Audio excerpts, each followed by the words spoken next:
mobilité. Nous allons maintenant examiner le chapitre suivant, c'est-à-dire le chapitre numéro 16. Il y a 2 délibérations qui sont présentées. Je vais demander à Grégoire Carnero de présenter la première délibération.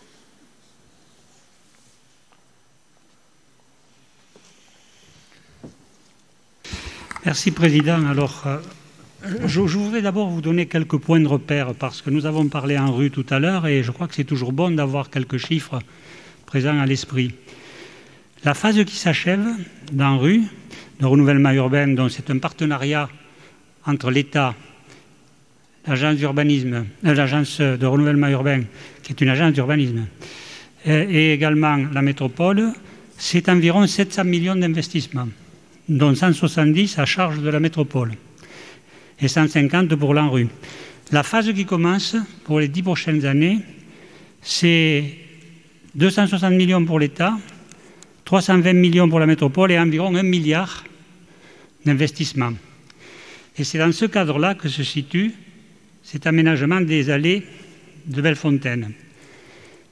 D'abord, je voudrais vous dire que les 3 enjeux principaux, c'est améliorer l'attractivité, bien entendu, de ce quartier, c'est ouvrir et relier le quartier, notamment avec la Rainerie, avec Basso-Cambo, donner de l'air, si je puis dire, de la fluidité, et c'est aussi diversifier l'habitat et les activités économiques. Bien entendu, cela prendra du temps. Pour le programme qui nous concerne aujourd'hui, c'est 12 millions d'investissements. Et je voudrais également vous donner quelques indications sur ce qu'on fait avec ces 12 millions. La voirie actuelle va être réduite de 10 000 mètres carrés.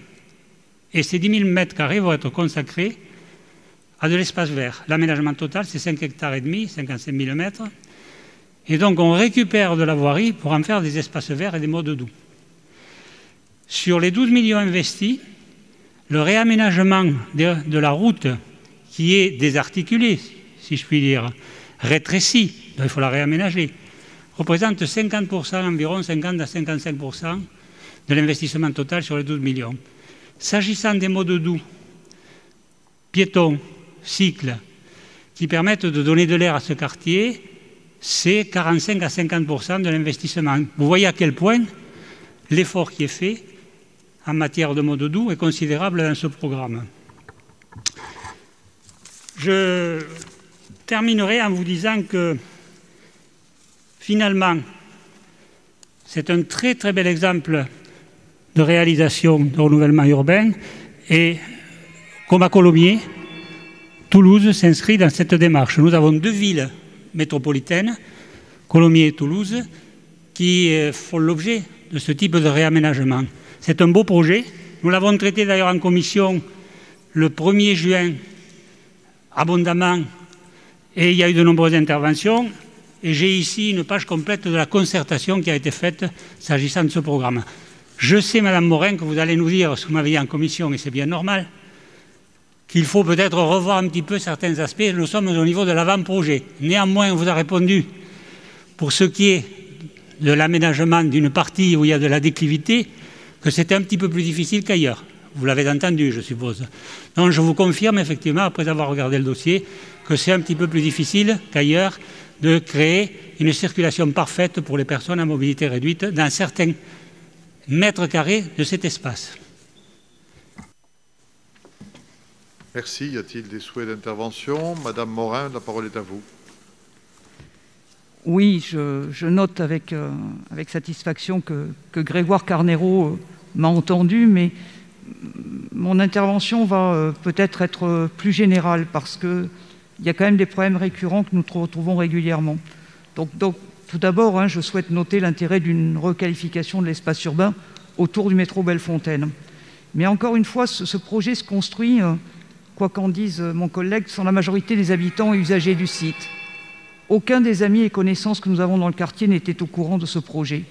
En outre, alors que les agents de la métropole en charge des questions d'accessibilité ont été consultés sur le projet et qu'ils ont, au dire de la collectivité, émis des réserves, notamment sur les marches en sifflet, prévues en lieu et place de la Trémie qui sera rebouchée, ces marches sont malgré tout restées dans le projet présenté, alors qu'elles sont dangereuses, voire interdites.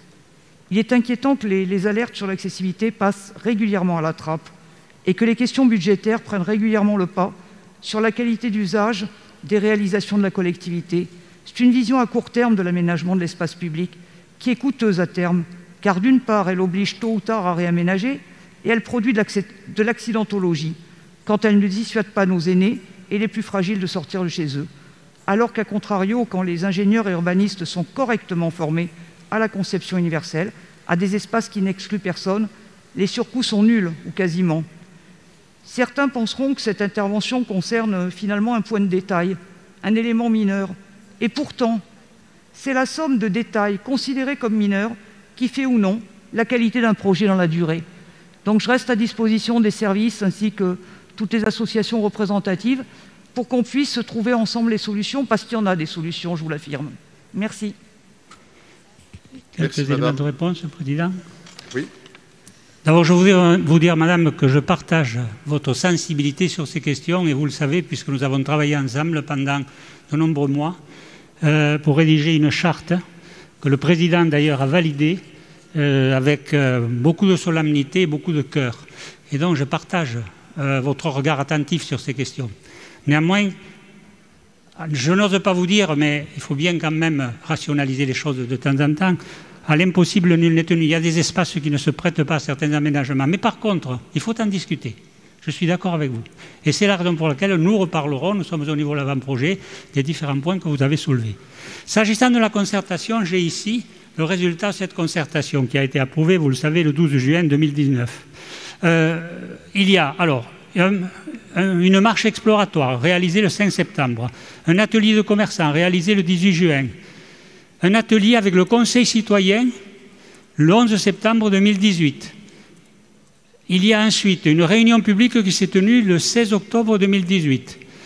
Il y a également des stands au marché métro qui sont tenus les 17 septembre et 24 octobre. Il y a des pré-commissions de quartier qui se sont tenues le 10 avril 2019, le 14 novembre 2018 et le 24 avril 2018. Une présentation sur le secteur nord a été faite en commission de quartier le 12 juin 2019. Vous pouvez constater, Madame, que véritablement, en toute objectivité, on ne peut pas dire qu'il n'y a pas de concertation. En revanche, que vous souhaitiez qu'il y ait d'autres modes à appeler la concertation, mais la porte est ouverte. Il suffit que nous en discutions et on verra ce qu'on peut faire. Mais permettez-moi, je ne voudrais pas monopoliser la parole, de donner le temps de parole qui lui est dû à Gaëtan Cognard, qui lui suit cet aspect, je dirais, très opérationnel. Nous sommes là, ITE, que pour créer l'infrastructure et l'aménager, bien entendu. Et vous avez pu le constater, on ne se dérobe pas lorsqu'il faut donner des explications, lorsqu'il faut engager le dialogue, et être en état attentif aux demandes formulées et mettre en œuvre des propositions nouvelles. Néanmoins, je crois qu'il revient à M. Cognard d'avoir le mérite d'avoir imaginé avec l'ensemble des habitants du quartier cet aménagement, et il est donc normal qu'il puisse répondre à certaines de vos interrogations. Oui, juste une petite Pardon. réaction, si vous voulez bien. Allez-y, Madame.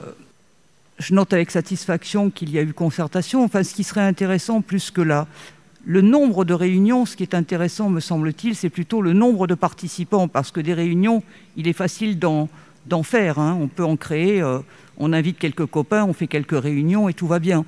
Maintenant, ce qui est intéressant, c'est de savoir combien de personnes participent et qu'est-ce qu'on a fait concrètement pour que ce nombre de personnes participent.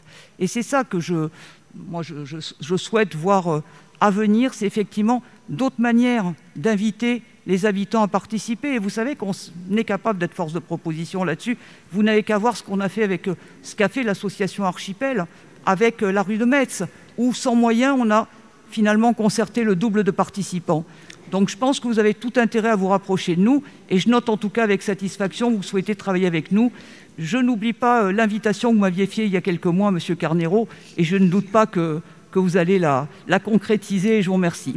Justement, je ne veux pas croiser le fer avec vous, vous en doutez, et je suis prêt à vous accompagner autant que je le pourrai, mais il faut rester raisonnable. Pour ma part, je n'ai pas de copains dans ce quartier, je vous le dis tout de suite, donc je n'ai invité personne à aucune réunion. Je ne crois pas que mon collègue et des copains également.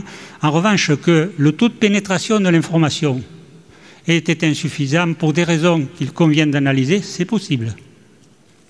Nous y travaillerons ensemble. Bien, merci. Ça fait 2 fois que la rue de Metz est évoquée. Alors comme j'essaie ici d'éviter, en particulier d'éviter aux collègues des autres communes, la reproduction du débat municipal toulousain que nous avons eu d'ailleurs vendredi dernier.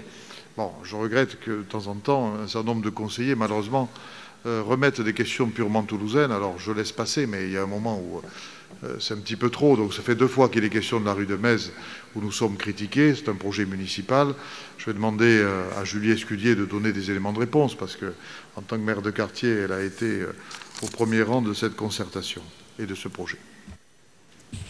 Merci, Monsieur le Président. Je ne vais pas alourdir les débats, mais juste, je souhaite que vous cessiez de proférer des choses qui sont totalement fausses. D'abord, la première chose, vous minimisez les méthodes de participation qui ont été utilisées. Les méthodes ont été on ne peut plus larges et on ne peut plus pragmatiques et concrètes. Vous tentez de dire que vous avez beaucoup plus de personnes qui ont contribué. Vous faites comme si on avait eu la moitié de vos contributions. Cela est complètement faux. Nous avons un nombre massif et conséquent. Nous continuons à évoquer ce sujet. Encore hier soir, avec Philippe Perrin, nous étions avec 2 pieds de roue pour, justement, de façon très pragmatique et très concrète, savoir exactement comment nous pouvons avoir un dossier bonifié sous tous les angles, sous tous les prismes, quels que soient les modes utilisés. Vraiment, nous avons une concertation qui est dans la dentelle, qui n'est pas, comme vous essayez de le laisser entendre, une concertation de paravent. Je vous signale que je vous ai écrit, que je vous ai demandé d'ailleurs de faire part des contributions